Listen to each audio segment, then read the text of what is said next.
esse exemplo aqui, olha, que é o fundo de um bordado. E ela falava que quando a gente olha para a nossa vida, é mais ou menos isso que a gente vê. A gente vê um emaranhado de coisas. Tem uma música do Stanley Marcos que fala que a gente tem cores alegres e tristes. E tem os nós, e tem essas cores, e tem essa confusão, e a gente não vê o resultado. Só que como todo bordado, o resultado pode surpreender a gente. Então eu não sei em que momento da sua vida você está.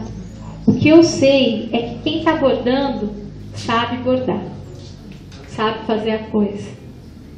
Então se você está vendo o avesso, você não tem muita certeza do que você está vendo. Você não sabe o final da história. Então leve todas as suas experiências, as boas e as ruins, para que Deus faça e seja quem Ele tem que ser.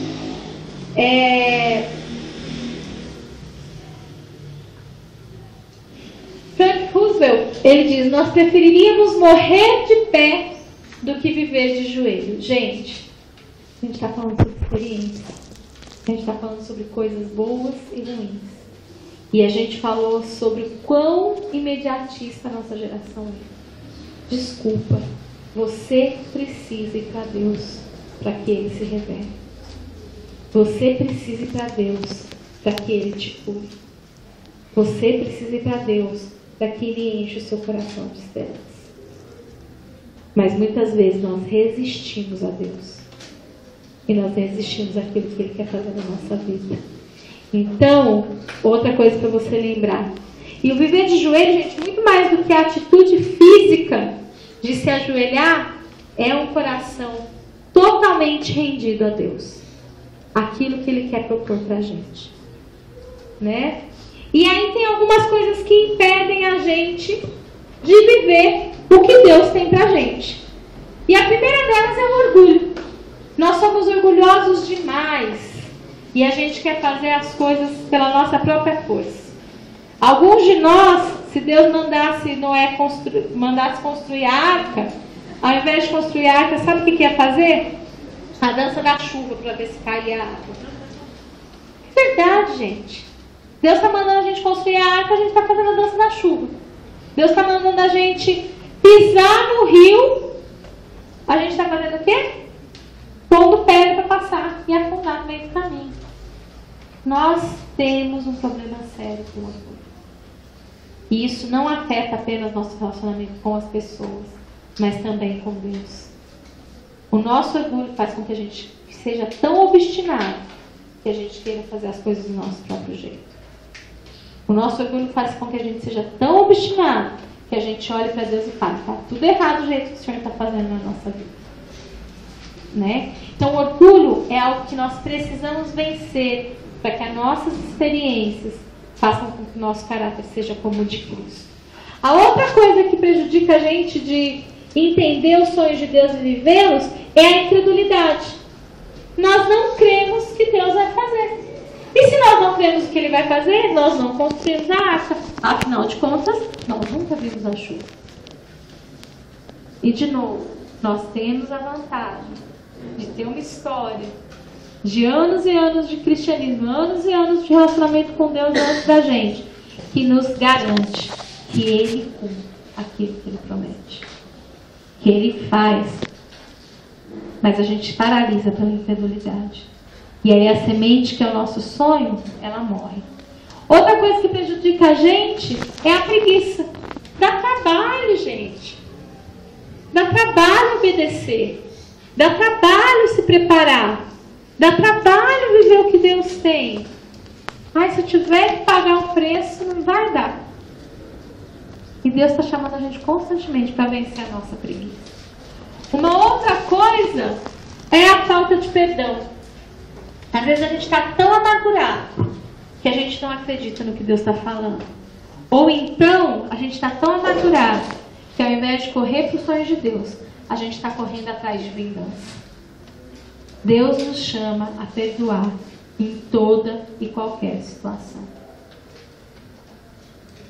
E perdão, gente, não é algo que envolve o outro. Perdão é uma decisão voluntária.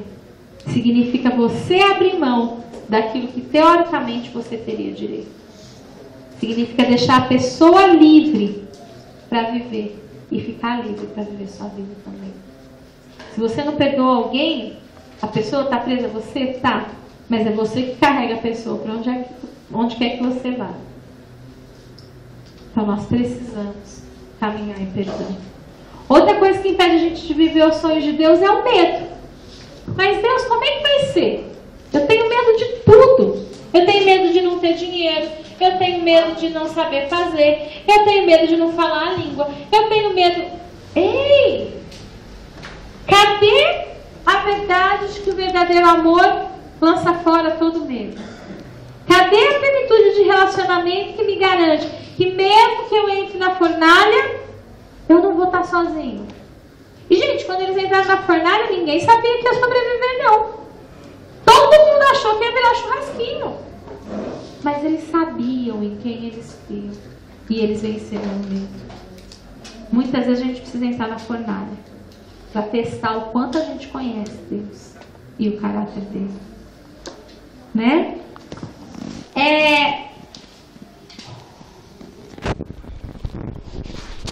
O caminho, a distância, a menor distância entre dois pontos não é o ponto. Então, gente, eu preciso sair de onde eu estou para viver aquilo que Deus tem para eu viver. Né? Espera aí que agora eu vou dar uma corridinha de novo.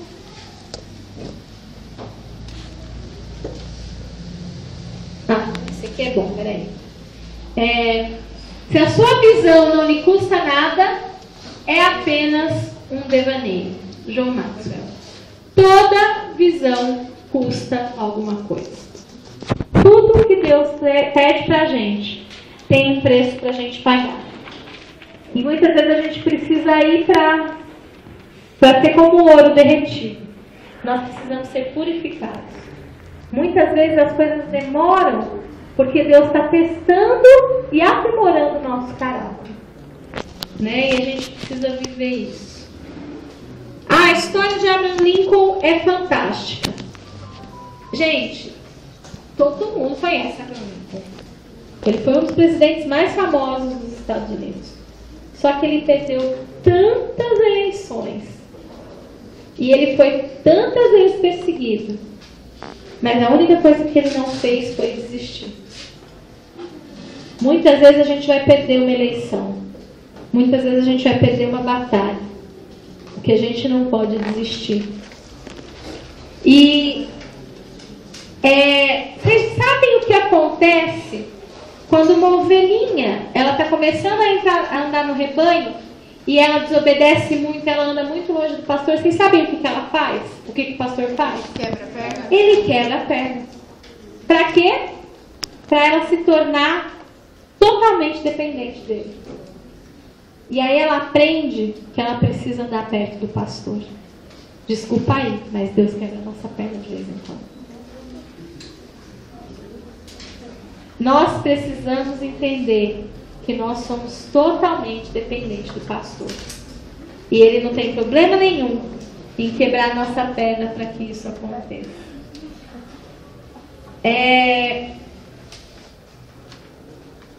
Personalidade, gente. Esse aqui a gente vai falar rapidinho sobre 4 pontos da nossa personalidade, tá? Então, a primeira coisa é que Deus nos criou extrovertidos e introvertidos. E isso tem a ver com a maneira que a gente recarrega a nossa energia. Tem a ver com a maneira daquilo que a gente vai ficar bem. A gente precisa fazer isso para descansar. E a primeira deles é o extrovertido. O extrovertido, gente, ele é alguém ativo, para fora, sociável, que gosta de pessoas, gosta de muita gente, expressivo e aberto. Ele é aquele que faz a farofa. Tudo tem evento. Você fala assim, vamos fazer assim, não, mas vamos chamar fulano, ciclano, beltrano, vai virar uma festa. Ele está super cansado, ele chega em casa, sabe o que ele quer fazer? Tomar um banho e ir pra rua. Precisa ver gente. Fala o dia inteiro. Ele processa falando. Então acontece alguma coisa, ele está falando. Mas na verdade, gente, ele não chegou a conclusão nenhuma. Ele já fez 5 faculdades, mas ele só está pensando. Mas ele não consegue pensar sozinho. Ele precisa dialogar com alguém para pensar. Então ele é aquele que vai chegar, acontecer alguma coisa, ele vai chegar a chorar, vai falar mal de todo mundo, vai fazer tudo que aconteceu, ele vai falar assim, ai, tô tão melhor. Acabou, lá vem minha alma. Então o extrovertido, gente, ele é assim. Ele descansa. Ele